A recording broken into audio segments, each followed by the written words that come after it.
Okay, thumbs up. We are live here at 10:02 p.m. here in the Wicker Chair Chat studio. I am John, the old man farmer, from the Wicker Chair Chat studio here in the outskirts of Hollow, Maine, where Frank Bird was here a week ago today because it's Monday and I'm hot, so I'm just going to take this off for a second and put it back down and say how lovely a day I had and how inspirational it was to go to my favorite noon group. I love all these people that I can't tell you about because we have an anonymity thing reminder. I loved my home group is Gorham Outreach, and they had their anonymity reminder. I've told you this a million times before, but their anonymity reminder was, if you like what you heard here tonight, take it with you. If you don't, take it with you anyway. It might be just the thing to help you out. And so that's my message. Oh, by the way, I wish I had my phone with me. Uh, I've been working so hard on the floor of the basement. I've been working so hard on the garage door of the basement. I've been working so hard on the well, the caulking of the bathtub. I've wanted to do that since it started leaking about God knows how long ago. And tomorrow I'm going to take a very, very long shower. I might actually take one tonight. I'm hot and sweaty and sticky. And it's been raining here from 6:15 to, well, 9:30. And I took actually, it's on YouTube now. I took a picture of I took a little movie strip of my basement floor, and after 6:30 to 9:30, and of rain, very hard thunderstorm rain, and the floor is basement is bone dry, and I am very, very proud of myself and very happy, and hopefully you will be too. Thank you, Jack's great, great, great, great grandson, for giving me that thumbs up. And thank you, Uncle Charlie, for dropping me off at work. I mean, at the studio here after the meeting, and saying a bunch of good stuff that made me feel a whole lot better. Um, and saying, as you were almost driving away, you said, and how about, what's that searing I do? Oh, how's that, oh my goodness, I can't even remember what it is. Oh, keep it real. You said keep it real. A 31-year-old like that says keep it real. And I just, oh my goodness. Thank you. Thank you for all the people that I supported through the thingy, whatever. Thank you for everybody for supporting me through a very tough time. I had a tough week, but guess what? I didn't drink. I didn't smoke. I didn't do mushrooms. I didn't do diphenhydramine in any form. All I did was my 2 pills, a thyroid pill and a seizure medication, which was doubled, and now look at me. Thumbs up. I was walking around this meeting at noon today, and I was listening to some incredible blankety blank blank blank, and I loved every minute of it. And I was walking or eating. Oh my goodness, I don't even know how many cookies I ate. And I hope you liked my cinnamon rolls. And I hope that someday I'll actually get a actual viewer while I'm taping this live. Uh, that would be nice, since I asked for it 10 o'clock for my the guy who gave me a coin and certificate, you know, that little cute, skinny old guy, no glasses on the top of his head, and he was sitting right here, going like this. Yes, I saw that on live YouTube. And I wanted to share that again, but I'm sure I shared that Monhegan Bill thing a couple of hours ago, and I really appreciate everything that he did for me. And in fact, Monhegan Bill was the one person who really helped me because for 2 years I told my story and said something about getting having my one and only 2.5 day hangover in Augusta. I didn't know the name of the bar, and I couldn't think of it, and I couldn't think of it. And then finally, Monhegan Bill had his 34 years sobriety at the same, St. Matthew's, and he said, Rachel's. And I said, my God, that's it. 1983, I went into Rachel, 1984, I went into Rachel's with Dana H. And, oh, wait a minute, he's not in the program, so I can say Dana Hayden, who I love very much, who helped me. We had really fun. One time he started, I told him I was psychic, and he did a few magic tricks, and he opened his the key to his car with another key, and he flung his calculator out of his hand like, oh, it's magic. It must have been you or psychic energy doing that thing. And finally, I caught him turning off a machine at a video arcade store, probably a Verdi's or a drugstore, which no longer exists. Neither do arcades like that.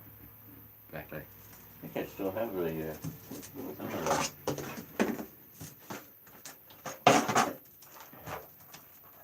yeah. Anybody still have these? I got just one, but I had more. That's what we used to put in video arcade stores and video machines. I don't know what I have two other, but I wasted an awful lot of money on those things.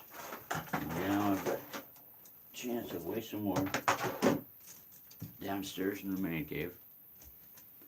Oh, by the way, like I say, I got off track. I just did something about Mark Green, and this is Mark Green Part 2. Mark Green and I had railroad tracks, and we went to the same orthodontistry for that. No, orthodontistry? Yes, railroad tracks. They're invisible now. In fact, my sister still wears them, and she's said to be 31 on September 11th, the day that I go to Scarborough and get a home test to make sure I'm all right. Okay. We won't talk about that anymore for a while, but anywho, Mark Green was the person who helped me, or we actually came over to the house at 7 Bowden Street in Brunswick, my parsonage. Quite a ways away from the church back then. And it's pretty nice house, and had a nice basement with a pool table. With a ping pong table that we could turn into a pool table. And we were down there one night, or one afternoon, and Mark taught me a few moves, karate, or karate. He was a Karate Kid expert. And the next day I got into one. I don't know if it was a real. I mean, if he was mad at somebody's fight, but you know how kids all got together, or, like kind of like in Explorers when uh, River Phoenix is. He did a great job on that one too, but he wasn't quite the star. Anyway, the star was getting beat up because he was. Oh my God, it was him. What's his face? Yeah, you know what I'm talking about, and from Explorers. And brain fart. Anyway, he was getting beat up by somebody by the town school bully because he called him an elephant tyke. And then the guy from turned out the kid from the older brother from Lucas Oz there and Lady in White uh, helped him out. Helped him out of a jam. And said, "Sure, elephant tyke." And they both ran off together. And spent the rest of the movie together with my friend River Phoenix, who is no longer with us because of a drug and alcohol problem. And like Jonathan Brandis and a few others I could mention who also have, there's a lot of kid stars that aren't around anymore. Like, but Glenn Skirt probably still is, and I just thank God for him. And all the others, of course, Tracy Gold, I can't believe she's still alive, and here's her little brother. Oh boy, Jeremy. I'm glad you both made it out alive, and I'm just happy. And once again, let me remind you, I'm clean, I'm sober, and I love everybody out in the real world and in cyber world, and I don't even care that I didn't get any views or any thumbs up while I'm doing this. And I've been doing it for 13 minutes and 20 seconds right now, so I'm going to wrap it up with with a question. Mark Green, if you're still out there, was it? It was David Haskell that you went. I don't know if you met him because he and you went to the same orthodontistry together, and a lot of us kids with train tracks kind of stuck together, and I really appreciated that. So thank you very much. And I remember because it was the Fonzie era. When we were growing up, along with the $6 million man. The $6 million man suit. I had one. I have a picture of it. You know, that $6 million man suit. And actually one of my friends, younger friends, was a paper boy just down the street, a couple of streets over, and we'd get together, every now and then, just on the street and talking. He turned out to be somebody who had some fun experimenting like me, you know. But also wound up in the same kind of program I'm in, and I'm proud of you. Like me, I can't think of your name right now, but I'm proud of you. And I'm proud of everybody who's still watching this video and saying that you are clean for one 24-hour time period at a time, 1 second at a time sometimes, and still sober, like me, like the old man from the Wicker Chair Chats. Youtube, Wicker Chair Chats, YouTube website, on live anytime I want to be, just like Fez Rug and Papa Rug and the guy who does all the old TV shows, and that guy who's always doing the good, really good stuff from, you know,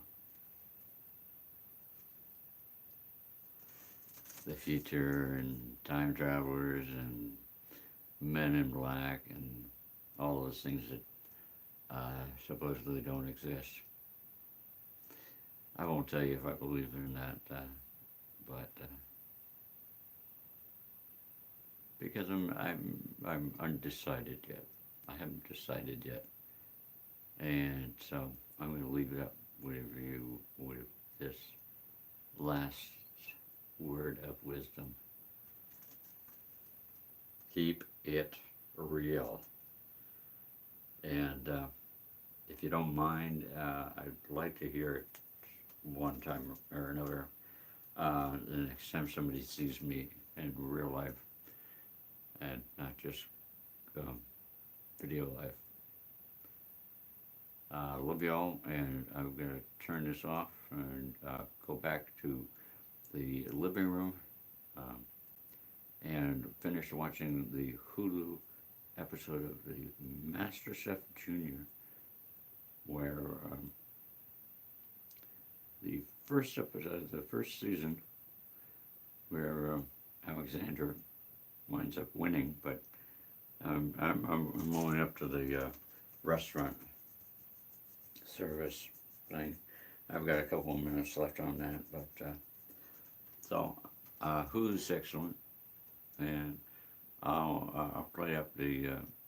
I don't know if I have permission to play up the Black Bear in Portland, but somebody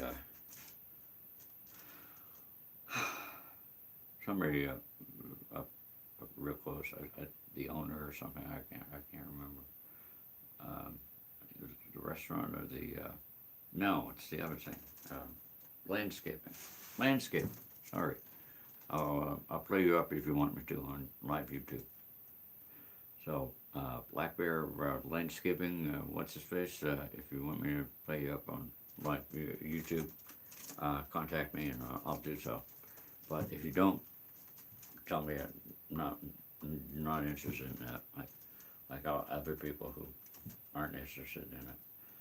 Glenn Scarpelli, thank you for staying alive and doing a great job on your television station in Texas or wherever. Oh my goodness, I have one viewer. And I'm about to shut off. Well, thank you, and keep it real.